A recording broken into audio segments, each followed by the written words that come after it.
نبی پاک علیہ الصلوۃ والسلام فرماتے ہیں صدقہ دو اے بیماروں جو مجھے سن رہے ہو، جو یہاں بیمار بیٹھے ہیں، جن کے گھروں میں بیمار ہیں، جو مدنی چینل کے ناظرین مجھے سن رہے ہیں، سنو میرے آقا علیہ الصلوۃ والسلام فرماتے ہیں صدقہ دو اور صدقے کے ذریعے اپنے مریضوں کا مداوا کیا کرو، بے شک صدقہ حادثات اور بیماریوں کی روک تھام کرتا ہے اور یہ تمہارے اعمال اور نیکیوں میں اضافے کا باعث ہے۔ سبحان اللہ، بیماریاں دور ہو جائیں، حادثے دور ہو جائیں، میں کہتا ہوں ساری دنیا کی دولت ہو ہمارے پاس اور اللہ نہ کرے کوئی ایسا ایکسیڈنٹ ہو جائے کہ نہ بندے کے پیر رہیں نہ ہاتھ رہیں اور معذور ہو جائے، پھر دولت کس کام کی؟ اللہ صحت دے، عافیت دے، حادثات سے بچائے، آفتوں سے بچائے۔ بے شک زندگی میں پیسے تھوڑے ہوں، اس سے بڑی کون سی نعمت ہے؟ تو اے میرے میٹھے اسلامی بھائیوں، اگر آپ حادثات سے بچنا چاہتے ہیں، بیماریوں سے بچنا چاہتے ہیں، آپ مصیبتوں سے بچنا چاہتے ہیں، صدقہ دینے کی عادت اپنائیں،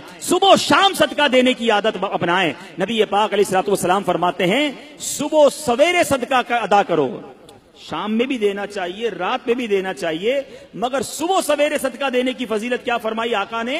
صبح سویرے صدقہ دو کہ بلا صدقے سے آگے قدم نہیں بڑھاتی، بلا کو انٹرسپٹ کر دیتا ہے، بلا کو روک لیتا ہے صدقہ۔ ہمیں صدقہ دینا چاہیے۔ صلو علی الحبیب صلی اللہ تعالی علی محمد۔ مجھے اپنی اور ساری دنیا کے لوگوں کی اصلاح کی کوشش کرنی ہے انشاءاللہ۔